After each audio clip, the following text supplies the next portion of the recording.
来週どこ行くニューイヤー20262週目の全フィールド解説。じゃあ新年明けましておめでとうございます。パルと申します。9年中は来週どこ行くに格別のご愛顧を賜りまして誠にありがとうございました。本年も52週間なるべく毎週なるべくわかりやすく動画を制作してまいる所存でございます。今年も来週どこへ行こうか一緒に考えてまいりましょう。どうぞよろしくお願い申し上げます。ってことで2026年最初の来週どこ行くはニューイヤー20262週間目ということで、いよいよねちゃんとニューイヤーを迎えましていきなり重要な1週間となりますので、思いつく限りのポイントを上げていきたいと思います。ホリデー2026に向けてかけら集めていきましょう。それでは参ります。ということでニューイヤー20262週間目、夢のかけらを稼いだりレシピレベルを上げたりするのに特に有効な1週間となっております。ってことでボーナスから軽くおさらいしておきましょう。まずは1週間目から引き続き睡眠タイプごちゃ混ぜで睡眠リサーチでドリームコインを獲得できます。またポケモンたちのピックアップは2025年の後半に登場したポケモンたちに切り替わります。詳細は後ほど全フィールド解説でお話しします。そして2週間目を彩るボーナスがリサーチの夢のかけら 1.5 倍、料理のエナジー 1.25 倍、アメウロボ、こちらの3点となっております。かけら料理ウロボ、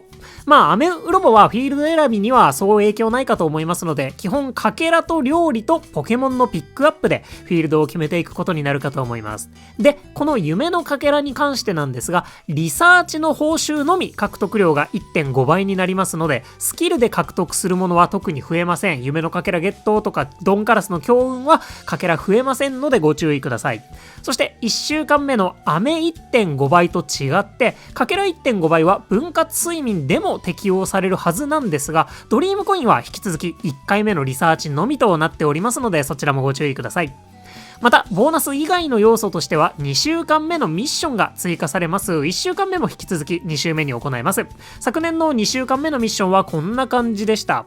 2週目も報酬は全てドリームコインになるものと思われます。1週目の内容も昨年とほぼほぼ同じでしたので、2週間目もこんな感じになるのかなと思いますね。さらにドリームコイン交換所にちょっとお安いポケサブレと万能飴 S が少量追加されるみたいです。昨年は15コインのポケサブレと10コインの万能飴 S が5つずつ追加されていました。今年はどうなるでしょうかね。とだいたいそんな感じのニューイヤー20262週間目となっております。ってことでこの2週間目でやりたいことはポケモンの厳選、エナジーを稼いでかけらやドリームコインをたくさんゲットする。基本はこの2点になるんじゃないかなと思います。やることとしては1週間目と大きくは変わらないんじゃないかと思います。エナジーを稼いでリサーチ報酬をたくさんゲットしつつピックアップを生かしてポケモンの厳選をしようって感じになりますね。その配分をどうするのか、かけら全振りでいくのか、厳選全振りでいくのか、バランスをとっていくのか、そこは人それぞれって感じでしょうね。他には料理 1.25 倍を生かしてレシピレベル上げをしたりとか、フィールドのマスター20を狙ったりもできるでしょうかね。あとはアメウロボもぜひとも忘れずにやってみてください。私はね1日2回までにしようかなと思っておりますが、皆様は何回されますでしょうか。他にもね思いつくものなどあればぜひコメントで教えていただけたらと思います。といった2週間目のピックアップも簡単に確認していきましょう。進化後も含めてまるっとピックアップされるんですが、今回もわかりやすく種ポケモンだけご紹介します。ネイティ、プラスルマイナン、ナックラータツベイ石住まい、ミカルゲバケッチャエレズン、以上9種族が全員小ピックアップとなります。また1週目の時点からすでに登場するようにはなっているんですが、通常若草本島でもナックラータツベイ石住まいが出現してくれるようになってます。進化後は出現しません。ってことでこれらのポケモンたちの厳選を進めるのか、かけら集めのために頑張るのかといった1週間となることでしょう。そんなニューイヤー2026第2週目も全フィールド解説やっていきたいと思います。今回も若草本島から順番に参ります。ぜひかけら 1.5 倍、料理 1.25 倍を意識しながらフィールドボーナスがどれだけ上がっているかとか自分の状況とセットで考えつつ聞いてもらえたらなと思います。ってことで若草本島から参りましょう。若草本島ピックアップはナックラータツベイ石住まいの進化後以外全て出現します。先に言っておくと、2周目でピックアップが全て出現するフィールドはアンバーのみとなっております。アンバーに次いで2番目に多いのがここ若草本島ですね。ピックアップが多いというのはお目当てのポケモンに出会いにくいということにもつながるので、いいってわけでもないんですけどね。そんな若草本島はアンバー渓谷開放前でアンバー御三家をゲットしたい方におすすめのフィールドとなるかなと思います。ただしナックラーだけはトープ洞窟でピックアップされていて、おまけにトープのピックアップはナックラー族のみとなっているので、ナックラー狙いの方はまずトープ洞窟を検討してみてください。なのでどちらかというと達兵衛や石住まいがより狙いたくてトープ攻略が苦手とか、または若草のフィールドボーナスが高いみたいな場合に検討するフィールドになるかと思います。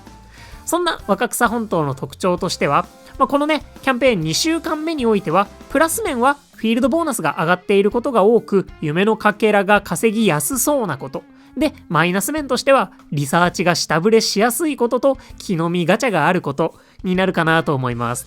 基本は初心者向きのフィールドなので、リサーチが下振れしちゃうくらいまでエナジーが稼げる方が行くっていうこともそう多くはないと思うんですが、料理 1.25 倍もありますので、2億とか3億くらい眠気パワーが稼げそうな場合にはちょっとね大きめの下振れを食らっちゃって1億眠気パワーくらい吹っ飛んでしまうなんてことにはね、覚悟が必要かなと思います。ただし今回ピックアップされているポケモンたちって、とりわけ進化後のポケモンたちは最近追加されただけあって、例えばネイティオの星1とかでもそれなりにリサーチ報酬の高いポケモンとなっております。なのでね、意外とそんなに下振れないような気もするんですよね。また若草特有の木の実ガチャもあるんですが、2周目は料理が強くなる関係でそこも一定のカバーが効いていそうだなということを考慮すると、やっぱりね若草も結構悪くないような気はしますね。なので普段イベントの類で通常若草本島をおすすめすることってめったにないんですけど、今回は達兵衛たちが出現することもあり、かなり前向きに検討できるフィールドの一つかと思います。人によってはね、料理 1.25 倍を生かして若草のマスター20とかマスター18での若草 EX 開放も目指してみてほしいななんて思います。ってことで珍しくかなりおすすめできる若草本島でした。お次、シアンの砂浜ピックアップはなしってことで、このキャンペーンのために行く理由はほとんどなさそうに思いますね。最近はね、カモネギのゲットのために訪れる方も多かった印象なんですけど、カモネギってまだシアンぐっすりの最終枠の座にいるんでしょうか。本縁御三家がね最終枠入りしたのか、ちょっとね調べても絶妙にわからなかったんですよね。パルはね今週バシャーモと若シャモが最終枠っぽい出現の仕方をしているリサーチがあるにはあるんですが、ピックアップも載っちゃってるのでいまいち分かりきらずということで、多分入ってるんじゃないかなって気がするんですけど、ちょっと皆さんのリサーチがどんな感じだか教えていただけたらなと思います。明らかにね眠気パワーを使い切れていない、下振れしてるなっていう感じのリサーチで、宝縁御三家の星3ネガをウトウトだったら樹海に、ぐっすりだったらバシャーモが出現していれば入ってるんじゃないかなと思います。シアンだとラグラージになりますかね、ぐっすりは。のでちょっとコメント欄の皆さんも参考にしてもらいつつ、とりあえずピックアップもなしでカモネギ狙いも不確定な要素があるとなると、シンプルにシアンが得意で一番かけらが稼げるから行くとか、マスター20のサブスキルの種が欲しいとか、そういう理由で行くことになるフィールドなのかなと思います。ってことで潔いピックアップなしのシアンの砂浜でした。コメントお待ちしております。お次、トープ洞窟ピックアップはナックラー、ビブラーバ、フライゴンってことで、なんとトープではナックラー族だけがピックアップの対象となっております。そんなトープ洞窟ですので、ナックラーの厳選、雨集めをしたい方におすすめできます。たった1種族ではあるんですけど、まだまだ貴重なアボカドを集められる強力なポケモンなので、このニューイヤー2周目ではまずトープから検討してもいいんじゃないかっていうくらい広くおすすめできるフィールドになっているかなと思います。トープはね今週に引き続きおすすめの形ですね。欠点があるとすると、言うても初期のフィールドではあるので、ベテランのリサーチャーはかけら下振れのリスクがあるくらいでしょうかね。2週間目はラグラージやバシャーモがピックアップに入っていないので、本当にビブラーバやフライゴンをどれだけ見つけられるかゲーミングになるような気はしますね。最終枠にもね、フライゴンたちまだ入っていないはずなので、そこはもうピックアップで運試しというところになるでしょうか。ナックラーを厳選完了していて、育成まで済んでるよっていう方ってそう多くないかと思うので、厳選が終わっている方もかけらと飴とのバランスを見て検討してみてください。そんなナックラー全振りのおすすめできるトープ洞窟でした。お次、卯の花雪原。ピックアップはミカルゲのみってことで、こちらも一種族しかピックアップされないので、ピンポイントな厳選が可能となりそうです。もともとミカルゲを探しているという方にはなかなかおすすめできるフィールドかなと思います。トープくらい広くおすすめできるというわけではないんですけれども、見どころはちゃんとあるなと思ってます。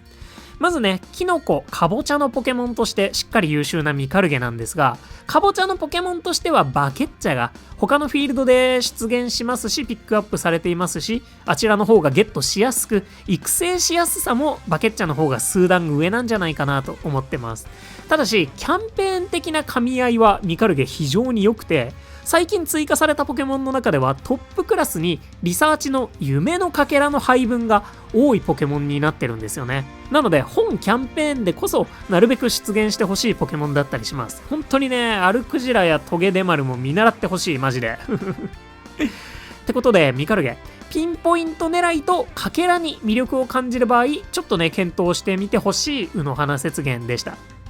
お次、ラピスラズリコハン。ピックアップはネイティミカルゲってことで、ラピスもねほぼ卯の花と同じ感じですね。ミカルゲ、ネイティをピンポイントで狙いたい方におすすめのフィールドとなります。あとは他の出現するポケモンがどうかとか、どっちのフィールドの方が得意か、エナジーを稼げそうかとか、あとはネイティの評価がどうかとか、そういった部分で差があるだろうなという感じですね。ネイティはね、もし今年クレセリアイベントの復刻みたいなものが行われるのであれば、かなり活躍する瞬間はありそうなんですが、ラピスラズリコハンで活躍する木の実ポケモン的な観点だと、それこそジュカインだったりバシャーモだったり、ライバルがバチボコに強かったりするので、こちらも万人におすすめという感じではないでしょうかね。クレセリアチームに興味のある方は卯の花ではなくラピスを選んでみてほしいなと思います。そんなラピスラズリコハンでした。お次、ゴールド級発電所。ピックアップはプラスル、マイナン、エレズン、バケッチャたちです。ってことでゴールドはプラスマイナス使いの方必見のフィールドなのかなと思います。もちろんね、バケッチャを狙いに行くのもいいと思います。プラスマイナスのポケモンたちって特にね、飴がなかなか集まらないですし、ストリンダーを2体育てる、または育てたいみたいな方には、飴ブーストがしばらく来ない今、2体ともレベル50にするみたいなハードルもなかなか高いんじゃないかと思います。ゴールドくらいまで来ればね、リサーチの下振れってかなり抑えられておりますし、ピックアップのポケモンたちも眠気パワー消費の大きいポケモンたちばかりなので、プラスマイナスに興味があれば、かけらのバランスもそれなりにいいフィールドにはなるんじゃないかなと思います。それなりに稼いだエナジーに対して応えてくれるフィールドかと思いますね。バケッチャに関しても、このキャンペーン中であれば最も出会いやすい可能性がピックアップの数的にありますので、ゴールドが得意であればぜひ検討してみてください。そんなプラスマイナスなゴールド級発電所でした。お次、アンバー渓谷。ピックアップは全員です。若草を抑えてアンバーだけが全種族ピックアップされます。ナックラー狙いであればトープという強力なライバルがおりますので、達兵衛、石住まい狙いでおすすめできるフィールドになるかと思います。ただし、かけら集めにはかなり不向きなフィールドかと思うので、厳選一本なフィールドとなりそうだなと思ってます。そこがね、悩ましいんですよね。達兵衛、石住まい狙いに関しても、ピックアップのポケモンがなかなか大量にいるので、うとうとを引き続けないとそれなりに出現してくれなかったりだとか、かけらに関しても、まずこのアンバー渓谷、それこそ最近追加されたポケモンだらけなので、かけらよりリサーチ EXP の配分が多いポケモンばっかりっていう印象があるんですよね。マジでみんなミカルゲを見習ってほしい。その上でフィールドボーナスが上がりきっていないはずなので、料理 1.25 倍があれどエナジー稼ぎにはなかなか苦労するかもしれません。で、エナジーが上がっていかないと、そもそもストリンダーとか、それこそボーマンダとかフライゴンとか、眠気パワー消費の大きいポケモンの寝顔がそもそも解禁されないみたいなことにもなるので、いいキャンプチケットとかがあればリサーチそのものは下振れしづらいフィールドなのでかなり良さそうだなとは思うんですけど、無課金目線だとお目当ての厳選も中途半端になる可能性がありそうで、かけらにはそこまで期待できないっていうかなりね悩ましいフィールドなのかなと思います。レシピレベル上げにも不向きだと思うので、ちょっとねここはぜひ皆さんのアンバー表もお聞かせいただけますと幸いです。そんなねピックアップ全盛りでお祭り感はあるんだけどキャンペーン的には非常に悩ましいアンバー警告でした。最後、若草 EX ピックアップはネイティ、プラスル、マイナン、ミカルゲ、バケッチャ、エレズンたちとなっております。 EX は夢のかけらをがっつり稼ぎたい人におすすめのフィールドとなっております。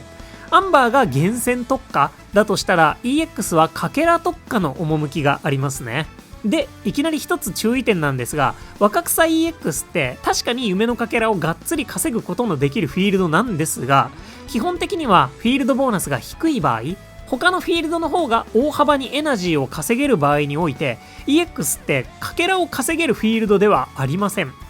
EX で通常フィールドと同じくらいエナジーが稼げればさすがに圧勝できますので、基本的にはフィールドボーナスが上がっている方のみおすすめのフィールドとなるかなと思います。木の実ガチャもあるんですけど、他のフィールドって一定のエナジーからリサーチが下振れたりするんですが、若草 EX に関しては10億眠気パワーぐらいまでは稼いだエナジーにね応じてくれるので、本当に EX の名にふさわしくしっかりエナジーが稼げるメンツが揃っていてかけらを集めたい場合の選択肢となるかなと思います。ピックアップに関してはプラスル、マイナン、ストリンダー、ミカルゲなんかは EX の補正を受けるとそこまで出現しない可能性も考えられます。星1でもなかなかね眠気パワー消費大きいんですよね。逆にバケッチャ、ネイティ、エレズンはそれなりに出現してくれるかもしれないなとは思いますね。そういったところ総合してかけら狙いでエナジーを稼げる方にはおすすめしたい EX でした。